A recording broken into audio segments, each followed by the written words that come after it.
જૂનાગઢ જિલ્લાના કેશોદ તાલુકાના નાના અજાબ ગામમાં ડીઝલની અછતને કારણે ભારે અફરાતફરી જેવી સ્થિતિ સર્જાઈ છે।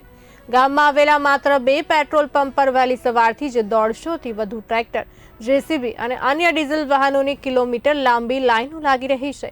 માત્ર અજાબ જ નહીં, આસપાસના અનેક ગામોના ખેડૂતો પણ ડીઝલ માટે અહીં ઉમટી પડતા પરિસ્થિતિ વધુ ગંભીર બની છે।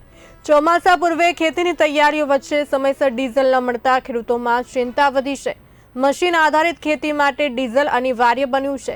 સ્થાનિકોમાં ભય છે કે જો જલ્દી પૂરતો ડીઝલ પુરવઠો નહીં મળે તો ખેતી કામગીરી પર સીધી અસર પડી શકે છે અને ખેડૂતોને આર્થિક નુકસાન સહન કરવું પડી શકે છે।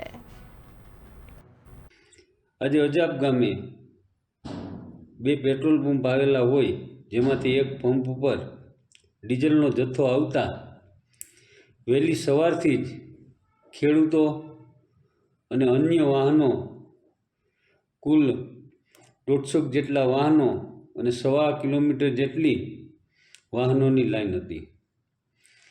દરેક વાહન ચાલકોને પ્રમાણની અંદર ડીઝલ આપવામાં આવતું હતું।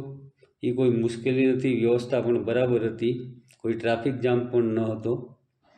પરંતુ આ બાબતે મારે તંત્રને ખાસ વિનંતી કરવી છે કે અજાબ ગામની અંદર 2 પંપ આવેલા હોય અને આજુબાજુના 10 થી 12 ગામડાઓ કાયમી ધોરણે પેટ્રોલ, ડીઝલ અને અન્ય જરૂરિયાતની વસ્તુઓનું હટાણું અજાબ ગામે હોય, એવા સમયે 10 થી 12 કિલોમીટરથી ખેડૂતો પોતાનું ટ્રેક્ટર કે વાહન ચાલકો પોતાનું મેટાડોર, બોલેરા લઈ અને ડીઝલ માટે અજાબ આવવું પડે છે।